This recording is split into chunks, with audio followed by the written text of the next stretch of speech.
Welcome to Heal Talk Tuesdays with Liza, where transformation begins as we evoke, embrace, and evolve. Welcome to high technology. Greetings, and welcome to Heal Talk Tuesday. Actually, today is Real Talk, and today I have a guest. My guest is Jeffery Wolfe, and allow me to give you a small a bio about Jeffery. Jeffery and I met over a year ago through the Napoleon Hill Think and Grow Rich. We met at some events, and since then we have been in touch. And yesterday I was thinking of putting this event, this talk together, and I called and I said, left a message, Jeffery, would you be willing to be my guest? And of course, he said yes. And thank you so much.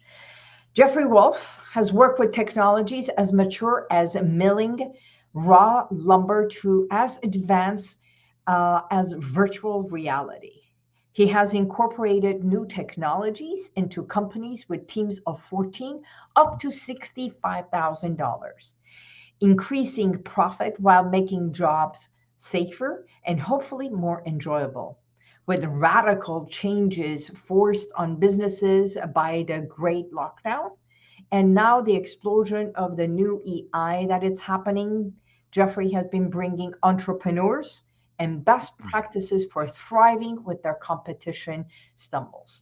What I know of Jeffery as background, his credentials are industrial engineering, product development, and he's worked on Hughes company. And you know what? As a founder of Adventure CEO, author of Perform or Perish, and producer of Wolf's Watch live stream series and podcasting that you do. Welcome, Jeffery. Thank you so much, Liza. It's an honor to be on your show. I really appreciate it. And I appreciate the work that you do. You know, it's always fascinating and a true joy to talk with other leaders who are affecting and enabling leaders to accelerate their journey.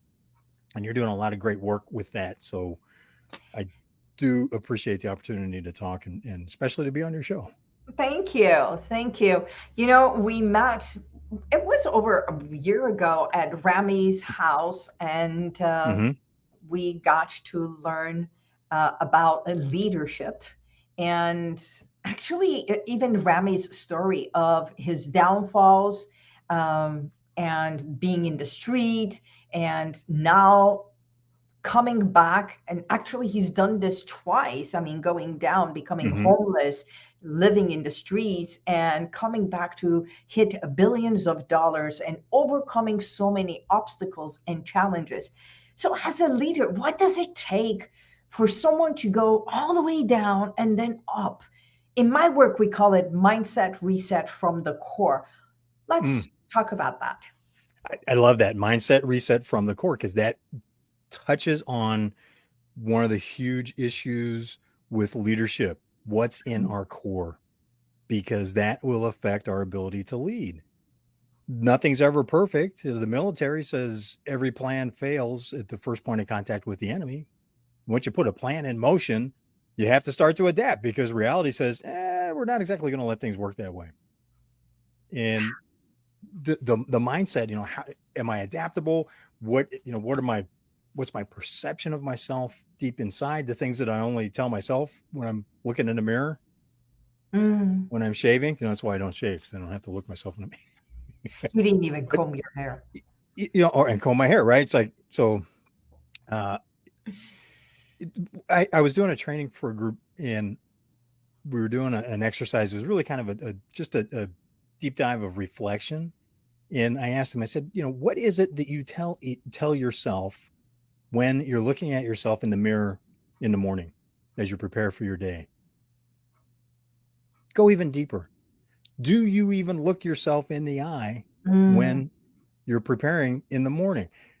And the room is just like, oh, you know, you just see it with the participants. And while they were, you know, they're doing an exercise, and broke out in small groups and doing an exercise around that. And I sat down in front, I'm like going, dang it. So I get my notebook that I take with me to make notes about the events so they can make them better each time. Pull it out and go, okay, after, my part of my after action is going to be, I need to start working on that, because I'm throwing that question out to them. I'm going, hey, how am I doing on that? Didn't like the answer. So guess what? Back to doing some more, deep dive work on self, which is paramount as leaders. And I've heard some people that are in leadership programs, or, business folks, professionals, are going, why do we have to talk about this stuff? This deep dive in the emotion stuff. And it's like, how free do you want to be? And how good of a leader do you want to be? Because that's the core of it. Under leadership, if people aren't doing the kind of work that, that you take people through, that you take your clients through, groups when you're doing group training through, if we're not doing that kind of work as leaders, we are going to be at best less effective, at worst really causing some damage, because now I'm spreading mayhem as opposed to mastery. Interesting. One of the things that is happening around the world, there is so much stress. I mean, we've got stress globally, what's happening in the Middle East, in Armenia. We've got stress, hometown. We've got mass shooting every single day. Even, the world nowadays, everybody's talking about Matthew Perry. And we're talking about, how is it possible? How sad is that? And today, what I wanted to talk about is, I even put it in my newsletters, about the masks we wear. So many masks we wear. And come Halloween, we dress up what we want to and pretend this is one day we give ourselves permission to be whatever we want. And yet the other days we constantly have to put masks on in order for us to fit in, to look good. I mean, Matthew Perry and so many, we were talking about Robin Williams, depression, comedy, and he masked everything for years with comedy. Three's a Company. What was his name? The gentleman. John Ritter. John Ritter. And after he died, they said, well, he's been suffering with depression and loneliness. So it's, how do we stuff? And it doesn't matter if we are leaders or non-leaders, working at home, or just an employee. Doesn't have to be a celebrity. Well, and I think, these major tragedies that we see, people that are loved globally because of the entertainment that they've brought us, those moments of relief that they've brought us, to find out that, they were doing that in some of the darkest moments of their personal lives. And to see that writ large is a great reminder that, who in our family is in that situation? Who on my street, when I walk out and look up and down the street, who on my street is in that situation where, and they're not talking about it. Like, oh, hi, how you doing? I'm fine. How you doing? Fine. Okay, great. Let's move on. It's like,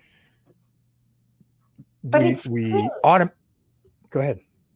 It's shame. You don't talk about it. You don't share that.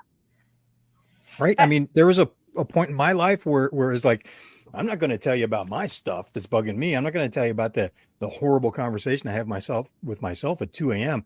Because you know what? If I can't handle my stuff, you certainly can't. And I'm not about to risk you doing something with it. You're just going to use it to get one over on me anyway. So I'm going to carry this.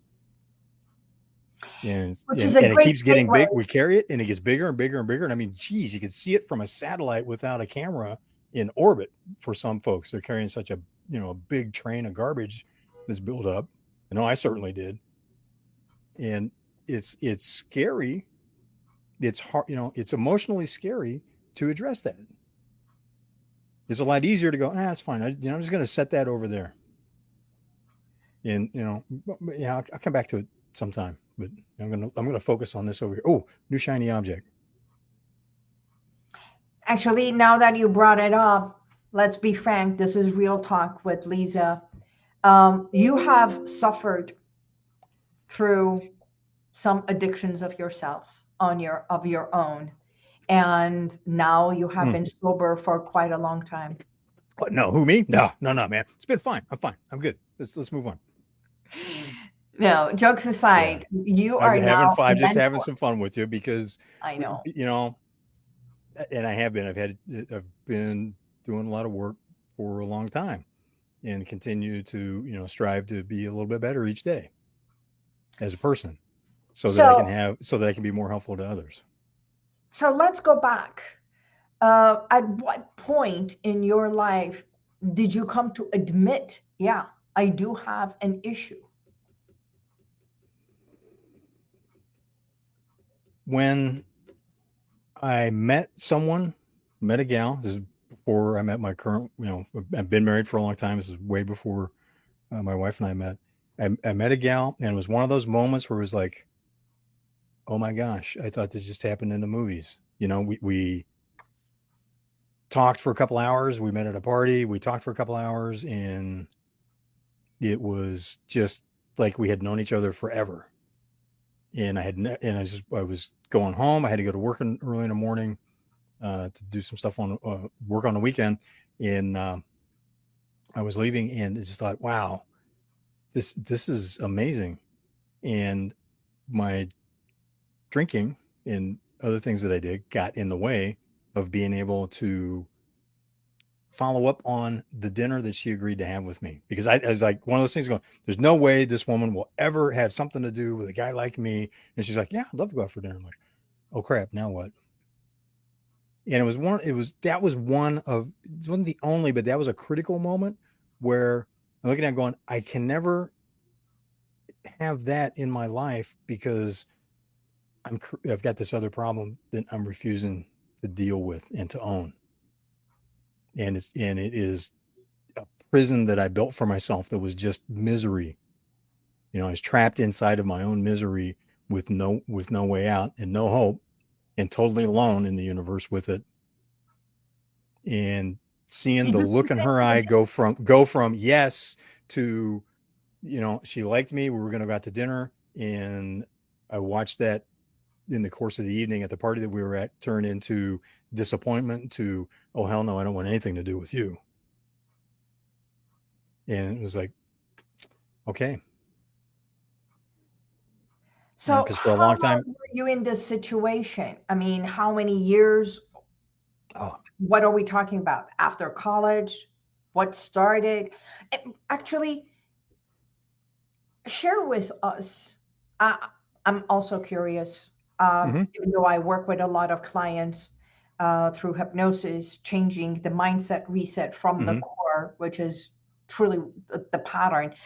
Um, where does the line get drawn? I have my own theory from social drinking or doing drugs or whatever to becoming addicted. That aspect of it, and how long did it go until you Yeah. said no? I mean, for me, there was never a line. Uh, It was from the get go. I remember the first drink that I ever had, because it was just, I was an overweight bookworm, sci-fi fan kid that didn't have a lot of social skills. I guess we'd be called a nerd today. And my wife asked me, she goes, why are you always in the middle of stuff? Why do you, because I do a lot of public speaking. She's like, why do you do that? I go, because I'm painfully shy and people scare me. So I'm going to stay in the middle of everything. If I don't, I regress to being a wallflower and edging towards the exit. Even mm. today, I'll catch myself going, stop standing off to the side, stick out your hand, go over and say hi, start talking. It's like, geez, how do I start a conversation? It's like, smile and go, hi, how you doing? My name is, saw you standing here. And sometimes it's just some of the lamest introductions that I've done have led to some incredible conversations.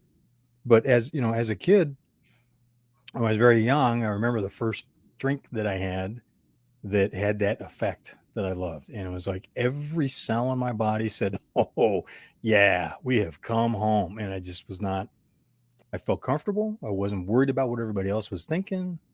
And it's like going, okay, this is good. And I wanted more of that. And And it was just from that point forward, overdoing it constantly. The line I did experience was after college, when I had moved cross country, was in a reasonably high powered management position at the time. I was one of 4 managers that ran a $140 million production program. And that I got to a point that I couldn't get past lunch without having a drink. And I hated it.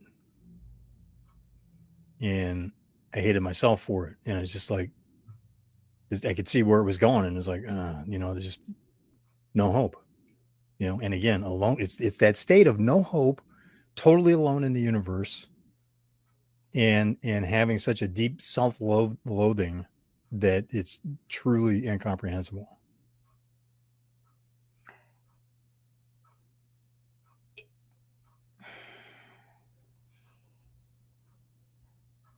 When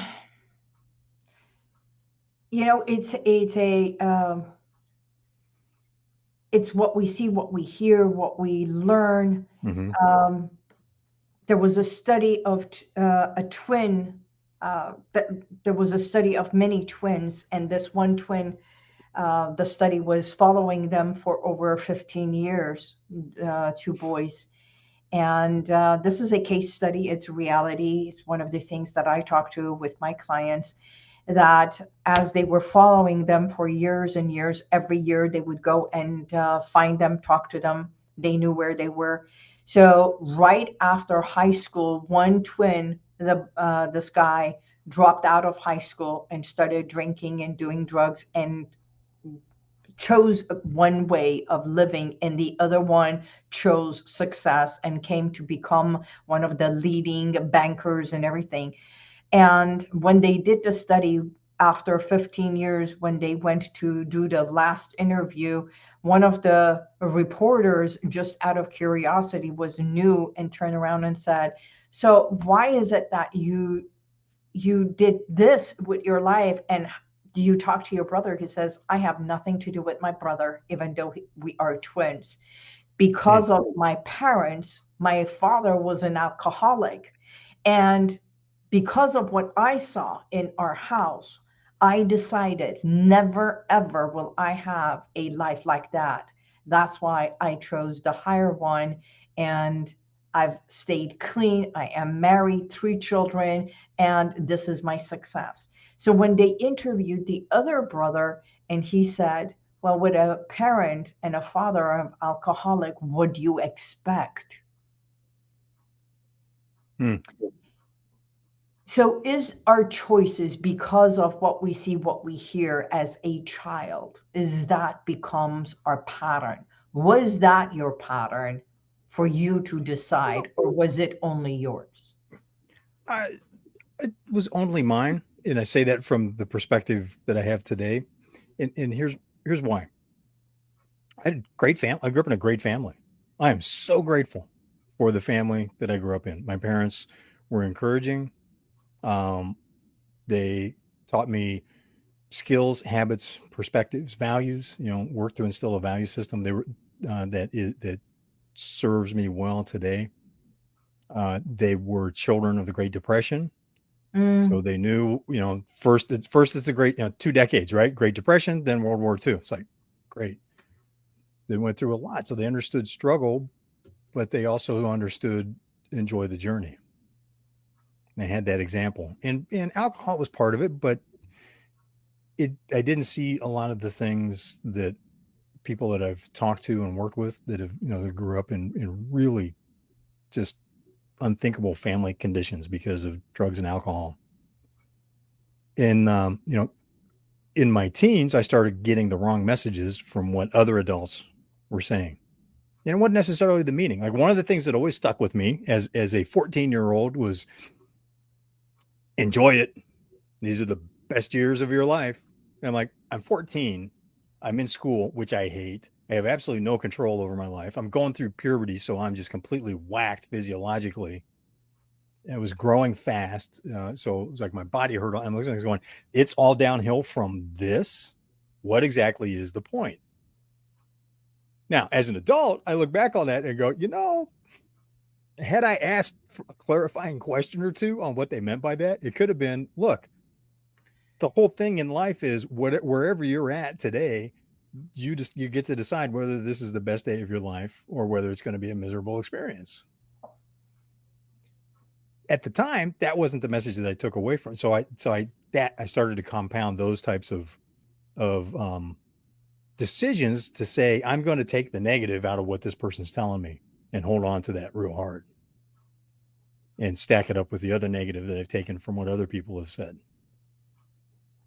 I didn't apply myself real hard in high school. Well, not hard. I wouldn't say that. Not consistently. You could tell what classes I had for lunch by my grades. The school didn't particularly care for that behavior. And, they were pretty clear. It's like, you're never going to go anywhere. You're going to have limited options when you get out of school. And I used that as a bonfire to create some options as I got out of school. But it was still, I looked at it and go, okay, so then that's, I took a message away from that, which was not you. It's like all these opportunities are out here. It's great. That's wonderful. I can help other people, but it's never going to be for me. Okay. Those types of things. So that compounded and helped me, that was part of my journey farther and farther off through north, if you will. Until I really took ownership of that and go, well, it's up to me. Do I want, is this what I want? If not, guess what? I can start making different choices. I can start accepting and rejecting different messages, because I missed that for a couple decades, even though I had the good examples around me at all times to reinforce the exact opposite. Now, most seek help, find ways. Mm-hmm. There is the North Star, which is a date or something. In my field, we say change happens when the pain is so excruciating and hard that we no longer want to feel this pain.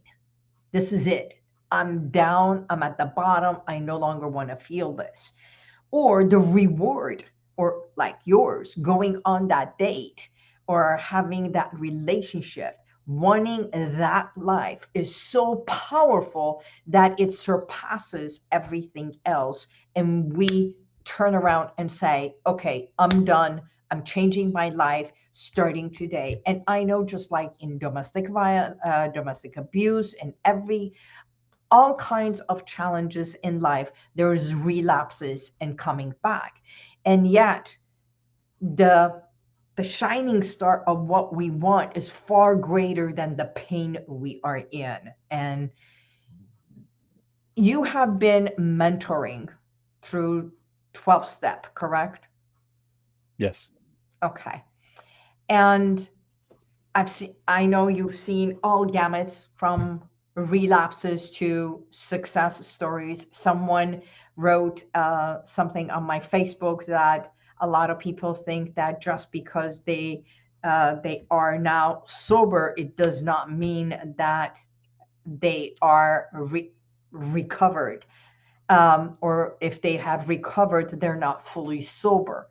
And that's one of the issues that I talked to you about, 12-step, that when they get together, they say, I am, hello, my name is, and I am an addict, instead of saying, here, this is who I am now sober, celebrating the good. And, I was reading on 12 steps, there's a lot of talk about the higher power, believing in the higher power, and all that. So would you share a little bit about what the program is and what are all other helps for our viewers and anyone else that may either they're suffering it right now, or they have someone they know who is going through this? Yeah. And it's let me back up a step. Yeah. The 2 years before I started taking action on getting my life back in order, I was increasingly aware of people around me who had already done that and were living happy, looking at it going, that looks like, I want some of that. They got a happy, joyous, and free lifestyle, as it's called, right? They're having fun. They're enjoying life. They're not, stealing from somebody to get money to go buy something because they need some, an alcohol or some other type of fix. They're not doing a lot of the negative behavior that goes along with being, especially in late stage addictions.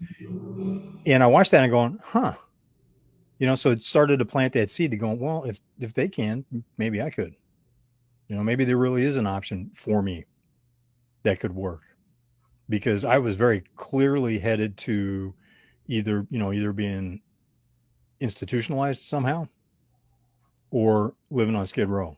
Neither looked really all that particularly, just was like going, well, I kind of accepted this is where it's going to end up. Accept it. This is or death. I'm going, I'll take that.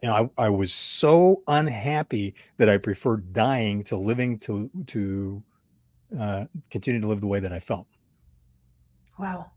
And accepted that as going, I've got these three options: be institutionalized, live on Skid Row for the however much longer I survive, which could be 20, 30, 40 years. That really scared me. I was going, if I'm going to be dead in a year or two, who cares? And it started dawning on me going, if I pick the death option, it may not play out the way that I think it would. And it's certainly not going to be some cool movie ending to my life. And those people, their examples caught my attention. And it finally got to the point of going, maybe it's worth taking a small action, which I did. I just went and sat with a group of people that were on that path at the invitation of someone that I knew and respected. That's all I had to do. Just go sit, see what it's about. I was like going, this isn't what I expected. So I went back again, went and sat with another group the next day. It's a small action. Is it going, I walked in the door and people smiled and said, hi, how you doing? Stuck out their hands, told me their name. Want a coffee and a donut? Kind of like that. No, I was in my 20s. So I was like, yeah, donut sounds good. And at that time, people weren't greeting me when I went places. They were like, yeah, what do you want? Or we told you you're not welcome here anymore. Or my family's not returning my phone call. So there's this isolation that goes along with it. Jeffrey, were there family members that dissed you or did not want you in their gatherings or something like that? In the extent of going, look, always with love. You're always welcome here. Doors always open. We're willing to have you around. Not if you're going to show up like that. Right. So let's talk. You want the real stuff? It's like I showed up at my mother's funeral late, loaded, roaring in on my motorcycle, long hair, had David Lee Roth hair in those days, like the singer for Van Halen from the 1980s, and started a fist fight with somebody at my mother's funeral. That was me. Because the guy deserved it.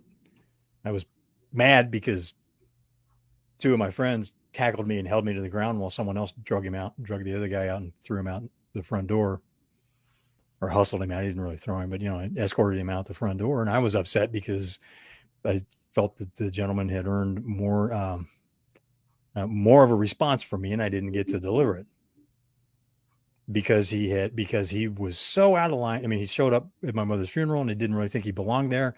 And then he had the audacity to reach out to make a negative comment about my hair and reach out and grab my hair. And I was like, you don't do that. Right. So this is an ironic moment. Such a lack of self-awareness. He disrespected me So I started I started throwing fists at him at my mother's funeral because he's showing disrespect. Because, of course, it was all about me at that time. And that was the kind of behavior that I engaged in. But put a suit on, put a nice suit on, go to a corporate event, sit in the boardroom, could do that too. Get out in the parking lot, pull a bottle out of the car, start drinking. And if you come out in the parking lot from the boardroom and say something to me, I just might smack you with a bottle. It's a little unpredictable in my behavior. And, one of my excuses was, look, some of my friends were really brawlers. They loved the fight. And some of them weren't, they weren't alcoholics, or they just loved the fight. And they grew up in an environment where it was okay. And, they'd get in a fight and sometimes never talk to each other again, or sometimes they get in a fight and slap each other on the back and, hey, I'll buy you a beer, kind of a thing. And I never got that, so I'm like, oh, look, I'm not like that. I only do what's appropriate and necessary in the moment. So it's just, I had justification for all of that. And it's just unbelievable the lengths that we can go to as human beings to justify things that are truly unjustifiable. Which is recognizing that there is an issue that we need help is the first step towards that change.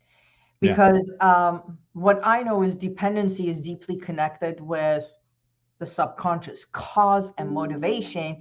And it could be shyness, it could be masking, self-awareness, self-consciousness. It can be just gamuts of everything and what feels good at the moment when you said it.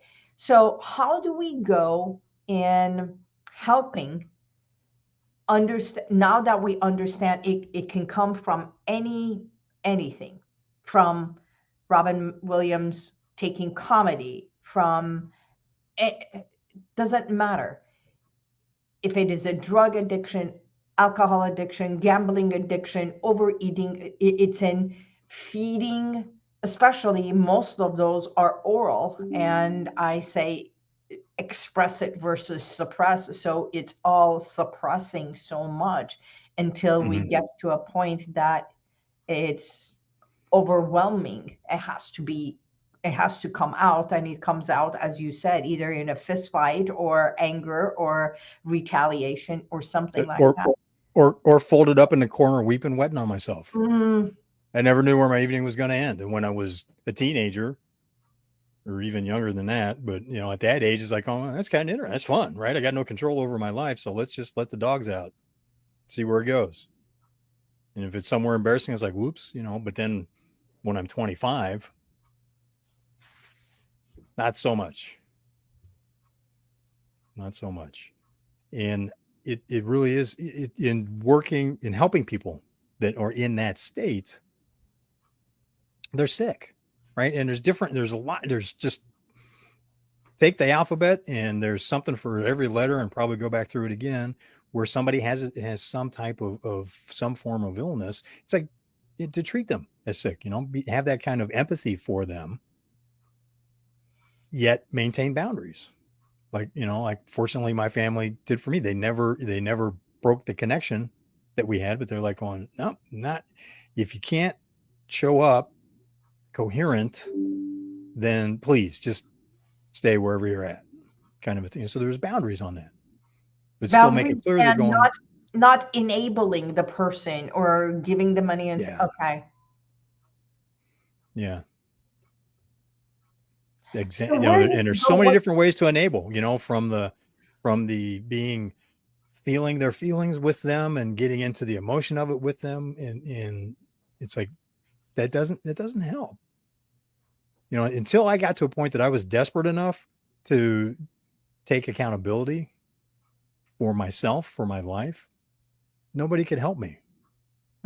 So that was about boundaries. That was about, hey, it's cool over there on that side of the room. Nice to see you. If you want to be over here sitting with us, we're laughing, having a good time. Here's what you need to do. If you're not doing that, that's okay. we'll see it. We'll say hi, but we'll ask you to stay on that side of the room. But isn't that creating more isolation? It's like, okay, Yeah. apparently, I'm not good enough for you, so let me go and drink myself because I'm more miserable now. Yes. Some will do that. Some will go, well, what do I need to do to sit over there? It's like, well, if you come over and sit and just sit, don't say anything, hang out. We love having you around. We're having a conversation. You're welcome. And there's a lot of power in that. There's a lot of power. I remember someone who I've known for a long time now. One of the first conversations I had with him, or probably the first conversation I ever had with him, I remember was at a potluck at his house in the summertime, and they still do it for decades now. They've been doing this, and I had a plate full. I remember I had a plate full of food. I'm standing with my back towards the wall in the yard, got an eye on my motorcycle, can see everybody. And I'm like, backing up a little bit farther, making sure I got the right angle to view. And I'm looking around and I'm shoveling food in my mouth as fast as I can. I'm just so uncomfortable because I didn't know anybody. And I knew somebody was just going to, say something to me. And he walked over and smiled, just looked at me, smiled and said, "Hey, just want to let you know, you're welcome here. If you want to relax, stay as long as you want. It's fine. If you want to hurry up and finish eating and then go ahead and go, that's fine too. But this is my house. So if anybody says anything to you, come see me. Or tell them to come see me because as far as I'm concerned, you're always welcome here. Just want to let you know." And he walked away and I'm like standing there with my mouth hanging open. I'm like, how did he know? Well, we can, if we're really present and paying attention to the people around us, we can tell who's struggling or who's got something where you watch the body language, you can tell. And imagine with your clients, you can tell when, they're like, "Oh no, everything." And it's like, no, we need to talk about that a little bit more. There's something, something's bubbling there. And he did that. And he moved on, and I kind of took a breath and I was like, going, okay. And I was there for several hours. That's the only thing I remember about being there that day, was that he made it clear that, you can just hang out and that's fine. You don't have to talk to anybody. Years later, I heard a friend of mine say, "You know what?" She was going through a rough time, ugly divorce and some other stuff, just things that happen in life.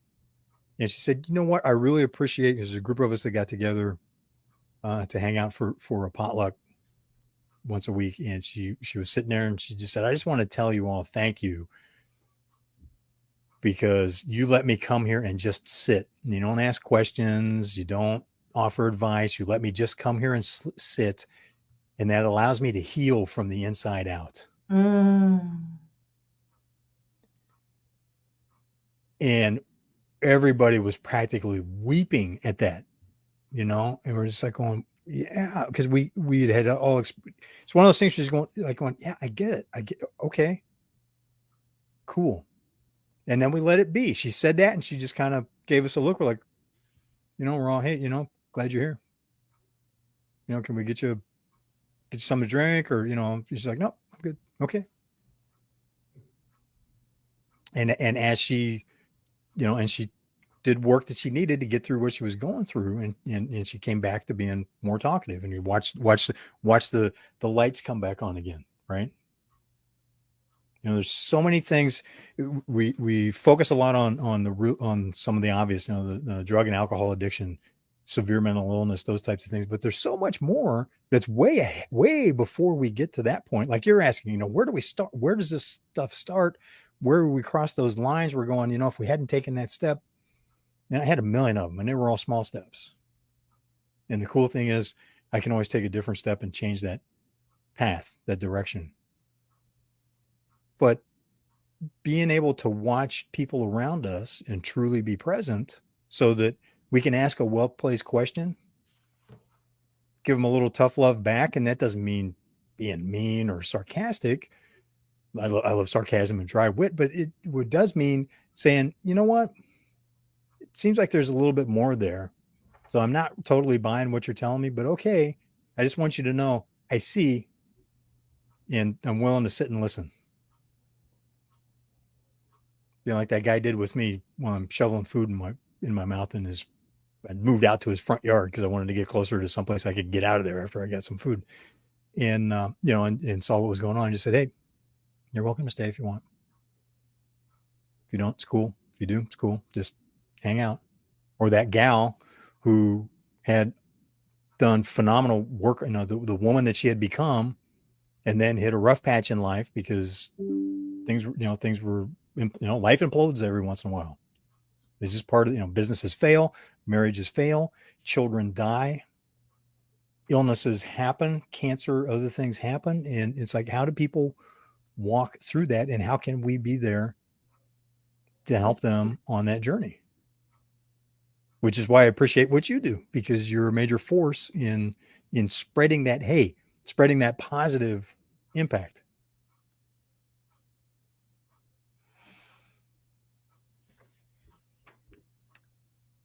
I have a friend of mine who got addicted to painkillers. Mm. And to him, it was the biggest surprise because he started drinking, but he never got addicted to the alcohol. And he drank only to numb the pain while he was popping the pills. And this is at a very young age because he was in a auto accident. I think he was about 19 years old or something like that. And I remember through college and everything, he struggled. He was constantly struggled. I have to say he's one of the most successful people I know, owning his own company and everything today. Great family. But when we're talking about the old days, you and I are almost in the same age. We're talking about the hippie times. I usually say there was a lot of drugs, there was a lot of alcohol, there was a lot of everything, hardcore music, but everything was about peace and love and flowers and making love. Nowadays, it's the music is there, it's hardcore, the rap, the verbiage and everything, even the stress on traffic and media. Every breaking news is nothing about murder and mayhem. So we are surrounded with such darkness. It's no longer flowers, it's not about peace, even though there was so much destruction in the country and outside, but the people were about peace and love and everything. I mean, we talk about Woodstock and everybody talks about Woodstock, remembers music and yes, making love and drugs.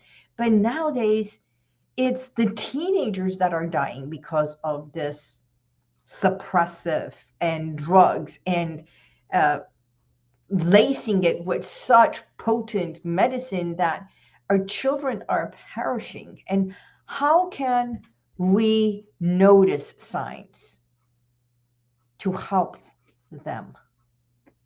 Well, I think the music that we listen to is a big indicator. For one thing, what media are we watching? What messages are we getting? What conversations are we having with the younger adults, with youth? Yes. Or not having? Because I have become much more aware of the songs that I listen to. There's a couple songs, and I couldn't give you an example. One of them is a line is "I'm a loser," and I loved the song because of the sound of it. And I really sat and listened to the lyrics one day, and I was going, "I don't want to put that in my head, right? Because that's feeding the negative conversation that I'm going to have with myself at 3 a.m. that I don't want." And I go, "Why would I listen to that?" And I paid more and more attention to songs. It's one of the reasons I've never liked gangster rap, because I listen to the lyrics and I'm going, look, if all of our kids are growing up listening to lyrics in songs, idolizing artists that create songs that have lyrics about running crime gangs in the street and all the behavior that goes on around that, how are we making sure that doesn't run off the rails for them? And I'm not now, let me, full disclosure, I'm not saying rap music is killing our country and our children. I'm not saying that. That's it. What I'm saying is listen to what's the counterbalance, what gives it context, to make sure they're going, yeah, you know what, this is music, this is fantasy, I see kids from upper middle class neighborhoods paying hundreds of dollars to get ripped jeans that don't fit right, so they hang low around their waist so they can look like they've got street cred. And I'm like, A, you wouldn't last 5 minutes with people that actually have street cred. B, is that really what you want to emulate? Is that where is that what you want? Life in, violent life in the street. A lot of, some of the people that have violent life in the street don't want that. But it's back to, and I'm not saying that the clothing is going to lead there. I think it affects, when we lose the thread on where does this come from? And a friend of mine that had turned his life around phenomenally. He did a fair amount of time in the prison system in California when he was younger. And he said, where that comes from? I said, so we're watching, I forget what it was. I made a comment about, a couple of young adults that looked like their pants were going to fall off at any second. And I cracked a joke about it. And he goes, where that comes from? And I go, no. And he goes, that comes from the California prison system. I go, really? He goes, yeah. Because the way the prisons, the different gangs that run the prison system inside, because one does the laundry and they're at odds with this other gang. So what they would always do is when they return the laundry to the other gang, they would always make it many sizes too big. So it always drooped around the waist. Wow. So they flipped the script on that and turned that into a badge of honor to show when you're out walking in the street, when your pants droop like that, that's a badge of honor showing you've done hard time in the state prison system and you're a true gangster. So beware. Wow. Now it's a cultural icon with our kids. I'm like going, is that really the direction we want to go with it? And it's like, okay, want to wear your pants that way? That's fine. That doesn't bother me. But do you really, are you really thinking about what you're doing? And what does that mean to you? So I could go on with that. It's just so in my personal life, and this is coaching that I've gotten from business and in personal development advisors that I've had, coaches, they're going, what, and that's something from Napoleon Hill. What do you focus on? From Think and Grow Rich. Mindset. Where do you focus? Napoleon Hill's work was based on the most successful businessmen of his time. And the common thread was, what's their mindset? The common thread in a street gang is the mindset. The common thread in a motorcycle club is the mindset. The common thread in a high performing business organization is the mindset. The common thread in the team that's going to win the Super Bowl, I don't know who it'd be, but in 2024, there's going to be an NFL Super Bowl game, and the winning team will be the one that has the strongest mindset, because they are competing. Those two teams are performing at such a high level. The only difference is what's going on between their ears. Everything else is pretty much the same, right? There's no better players in the world than the ones that are there to compete against each other. So it's all going to come down to mindset and what conversation's going on between their ears when they win. So where do you want to be? If you want to be in the street, understand what that's about and get the mindset. Don't play at it. Don't be a poser. Go do it. I get a bit of a problem with posers. It's like, if you're going to go do that, fine, go do it. Don't have, excuse me, I got to be careful so I don't say something. I don't use a word that wouldn't be appropriate for a PG audience, but don't have to do it. Go. Good luck. Their life expectancy is about 2.5, 3 years. Most of them don't live past 17 or so. If you want to be in the NFL, look at that mindset. I had a chance to get to know Bo Eason, who became one of the top safeties in the NFL. He started practicing every day at 5 a.m. when he was 9 years old. I'm listening to this guy and I'm looking at him and going, I am so embarrassed. I didn't do anything since I was 9 years old, except maybe run bad self-talk. You're going, okay. But that was why he became an NFL player. And he was a very unlikely candidate for being a top competitor in the NFL, because doesn't have that massive build like the NFL players do. So he's going, okay, here's what I'm going to have to do if I want to get into the NFL. And he did it. But imagine having one of your kids get up at 5 a.m. to practice guitar, to study math, to study a language, to hone some type of a skill, Exactly. because the ones that are, there's something about the outlaw culture in the US. They're getting up at 5 a.m. and practicing what they do every day too. And the ones that live for any length of time, they're smart too. And we often underestimate them. So to watch some people that come from that environment, coming back to what we were talking about earlier, that for whatever reason, they got to that point in their life where that switch tripped. And they're like going, I'm done with this. And then to see what the people, the men and women that they become and the things that they achieve with their lives. Some of them great public things. Some of them A-list entertainers that we know today that had horrible backgrounds before they did what they did. And the reason that they were successful is they got what was going on in here straightened out. And the reward was far greater of what they wanted. The same thing goes with Wayne Dyer, how he stopped drugs and alcohol, yes, and his anger and everything. And he became one of the biggest mentors and speakers. And he always said, I've had so many failures in my life, 3 wives and so many children, but and I stopped drinking. His anger for his father was so much that when he went to the grave, all he could do is weep and say, all these years of my anger, instead of making peace with him. And at that moment, I had to let it go. When I let go of my anger and resentment is the day that I stopped drinking and suppressing. So,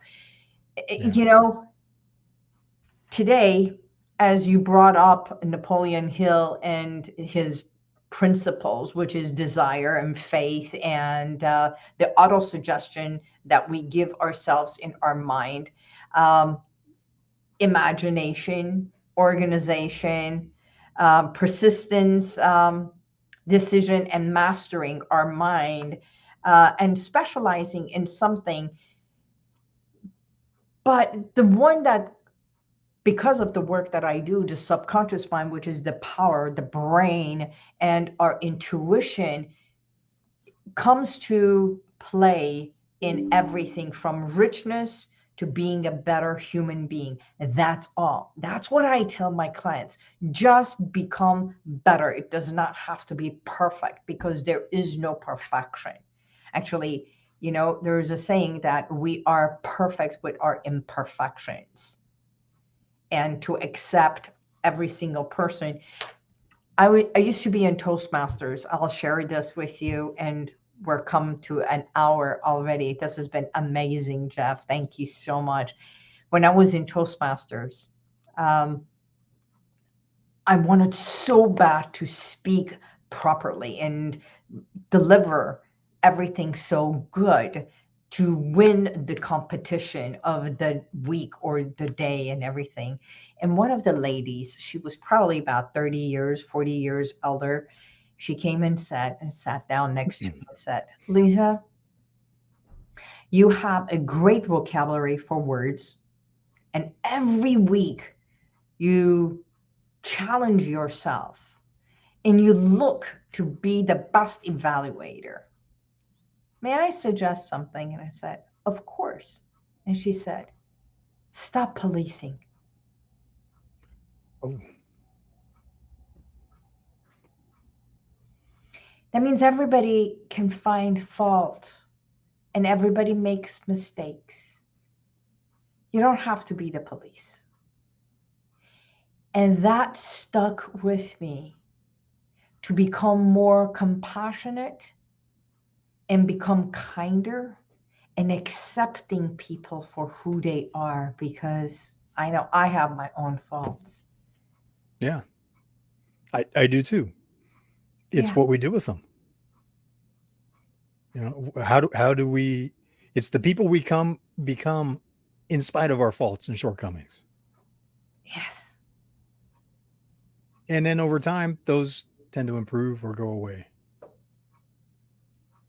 Something my dad told me that literally saved my life when I was older.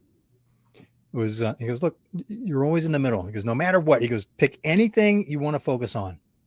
Whether it's money, he goes, if you want to talk about money, he goes, no matter how much money you have, there's always going to be someone that's got more. There's always going to be someone that's got less. There's always going to be someone that's getting promoted more than you are. There's always going to be someone that's not getting the promotions at work. So there's going to be someone smarter, someone not as smart. He goes, you're always in the middle, no matter what. He goes, never forget that. And there's a lot of power in that, of being in, it's one of the reasons that I like to be in the middle.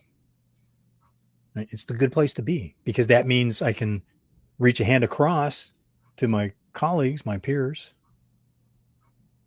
They get to have the opportunity to call incredible people like yourself, friend, right? Can reach out and across.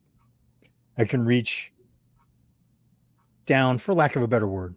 I can reach a hand out to somebody that's struggling more and say, hey, here, let me, no matter what's going on in my day, I can always reach a hand out to somebody else who's having a worse day and go, hey, I see you. Here, grab my hand. And I can always reach a hand out to the person that's in front of me and doing better and going, hey, I help me get where you're at. Exactly. And people would, not all, some, and I've been one of those people who's going, smack the hand away. But most of the time, people will take the hand. Most of the time, people will go, yeah. Let's find a time we can sit down, happy to share what I've learned on my journey. Well, on the journey of becoming better, healthier, happier, and joyful, I want to say thank you for being part of the Real Talk Tuesday today. And if this has been interesting for you, by all means, I hope you reach out either to Jeffrey, who can help you, mentor you, and you can always reach out to me. By all means, I welcome thoughts, ideas, and again, thank you so much for being here, Jeffrey, and shedding a light on not only your past, but how we can reach out across from both sides and say, I need help, or how can I help you? And with that, I bid you all goodbye, and I'll see you soon. Hugs to you, Jeffrey, across this platform. Until we see each other again, I will come down and meet you and your lovely wife, that I have made that promise, if not at another mastermind sooner than that. And until next week, God bless you all, and may the universal light surround you always. Bye-bye. Thank you for being here. If you want to check out some of the testimonials that I've got, click right here. But if you want to go back and watch other videos from a week ago, 2 weeks ago, even a year ago, click right here. See you next time.